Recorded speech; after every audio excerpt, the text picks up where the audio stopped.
he understands that what I went through. We cried on the phone together, and it was a moment. And I told him, I said, to be honest, I'm thankful that you were there. You there. I mean, I want you home now. I said, but because life probably would have been different. He probably would have been dead. The way how he was running in the streets. I want to have a son right now. So I'd rather him be where he's at that time than to be in the street and be dead. You know what I'm saying? Because I know when he gets out now, he's a grown man. And I'm sure he's going to go through his own problems trying to fit back into society. But he know what life is about. You know what I mean? And no matter what, his siblings, they always stay close. His brother, his sisters, he calls them all the time. They always on the phone and stuff like that. So yeah, I don't even know where to go in this story, because after we moved and we got an apartment in Brownsville, that was another totally decade. It's like every decade in my life brought some type of trauma. I went through so many religion. I was Muslim. I was 5%. I became Muslim. From Muslim, we became Hebrew. From Hebrew, I left there. Then I became Rasta, and then and after Rastafarian, I was studying, deep in Kemet, Africa, studying that. And then, about 10 years ago, I was studying Hare Krishna. People call it Hindu, but it's, it's the same, but it's not the same. So these are the walkers of my life, and I always try to tell people, like, listen, this is the life that was dealt to you. You know what I'm saying? I don't know where everybody's spiritual walk is, but we wanted to experience this life. You get me? And this is the life that I wanted to experience. This is the life that my spirit, my soul wanted to experience. You know what I mean? And this what keeps me, and this what keeps my mind intact without me going crazy. That, like, yo, you chose this life. You chose the parents to come. You chose those parents. You chose this hard life, girl. This is what your spirit, your soul wanted to experience. So deal with it. Be happy. Be happy for the life lessons that you learn. Because a lot of people is not going to make it. They're not going to be as strong as you. They're not going to understand what you understand.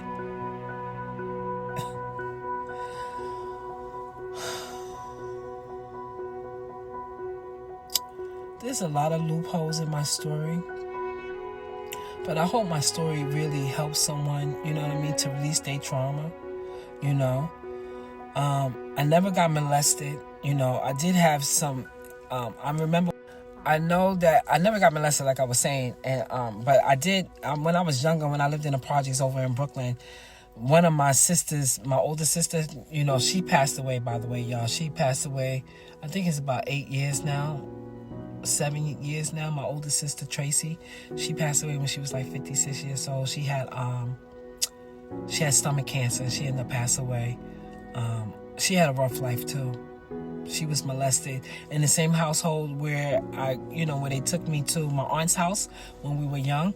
My sister was living there too. My uncle raped her. Molested her and raped her. She was raped. So, like, even though I had an older sister that lived in the house and we was, always outside in the cold, she was young too. She was running around trying to do her. She really wasn't, she really wasn't paying us no attention, you know what I mean? And then she went through her own problems, you know what I mean? She told me how my uncle raped her, you know what I'm saying? In that household, that's why she never was there. Because I used to be like, why you not always home? But she never told me why she was never home, why she never was in the house, why she was never in the neighborhood. As I got older, she told me he raped me, so I couldn't live in that house with that man, you know what I mean? And that same uncle, he sent me to the cleaners to go get his clothes one day. I'm like 7 years old. 7 years old. And you send me, 6 years old, and you send me all the way on Hempstead Turnpike to go get your clothes. I go get his clothes, and when I get home, the whole, in the bottom of the bag is dragged out. It's all dirty, and he beat the shit out of me. He beat the shit out of me. He said, you dragged my clothes, but you're sending a 7-year-old. And it's heavy. It wasn't just one pair of jeans, two shirts. It was like a stack of shit.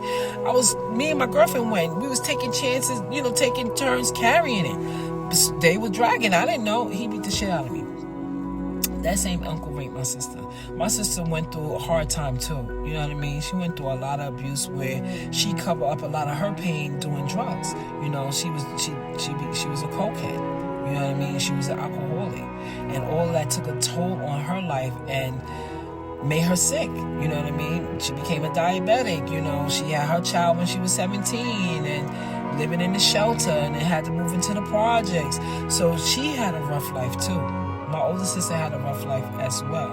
I got saved. Me, my two sisters, and my brother, we got saved. When we got put in those foster homes, we got saved. My younger sister, my older sister, she didn't get saved. She refused the foster homes and all of that. So she just lived in the street. She lived house by house by house by house.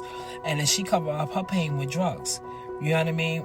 My pain I cover up my pain blocking out memory. To this day, a lot of my memory got blocked out. You know what I mean? That's why you hear me jumping around. You know what I'm saying? But yeah, so she had a rough life. I'm sure my brother had a rough life too. You know, because he's also a person that's on drugs. You know, I know you watching me. You know what I mean? And so, and a lot of your pain as well has been covered up because of the substance that you take. You know what I mean? But you gotta release it. This is the only way that you heal yourself. We come from a trauma family. You understand? And it's okay. It's okay.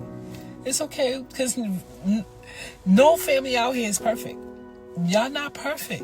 Everybody has something that went wrong in their life. You get what I'm saying? So, and some is worse than others. You know what I mean? The other day, me and my girlfriend was on the phone, and she was trying to release some of the trauma to me because she listening to my story. And I'm like, you need to share your story. And she's like, oh, I'm not ready yet. I'm not ready yet. I'm like, it's okay. You're not ready. I said, you must be ready because you're talking to me about it. She's like, yeah, but I'm not sure if I'm ready to tell my story. And I'm like, when you tell it, it's a relief.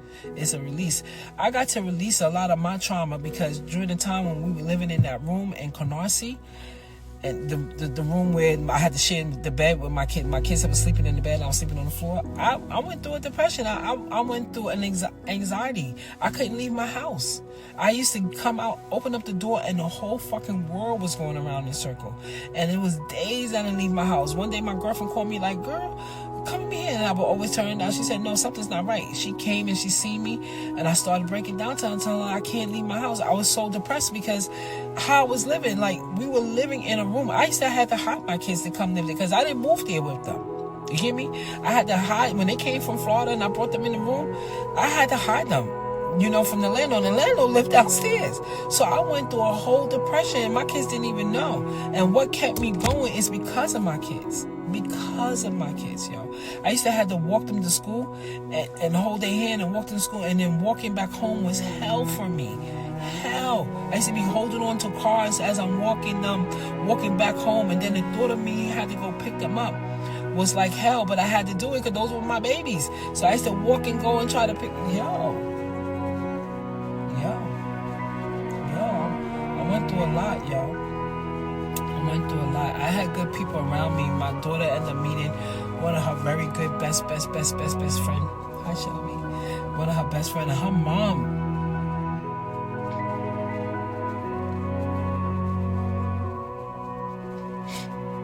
Yeah.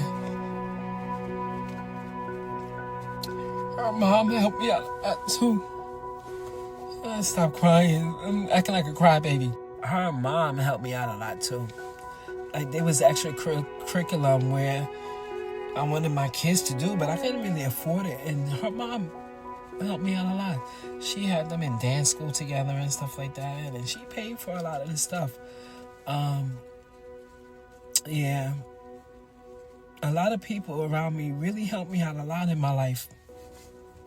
I don't even know what I would do without my sisters too, because I ended up taking care of them, and then when they got older, they ended up taking care of me and my kids.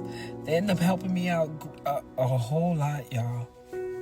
It's funny how life is, you know what I'm saying? I'm grateful for everything they done, you know. So But yeah, I don't know if I got any more to say. I've been talking a lot. I'm gonna be breaking this up in maybe like three parts. Y'all gonna see 3 parts, and you're gonna see this 3 times probably. Because I'm just, and I'm still going through some changes in my life still to this day. And yeah. But life is beautiful still. All the changes that I'm going through in my life is still beautiful. Because I learned a lot. And I'm grateful to even be here, to even see life. So anyway, I'm going to talk to y'all later. I don't know what I'm going to say when I come back on. But hopefully there's some good stuff. Maybe I'll talk about the good times. Because there was some good times. It was good times. And me having my kids is the best thing in my life. It's the best thing in my life. And right now, they went through their own trauma that I put them through. I regret that I had to, but I think they understand. Okay, I'll talk to y'all later. Bye.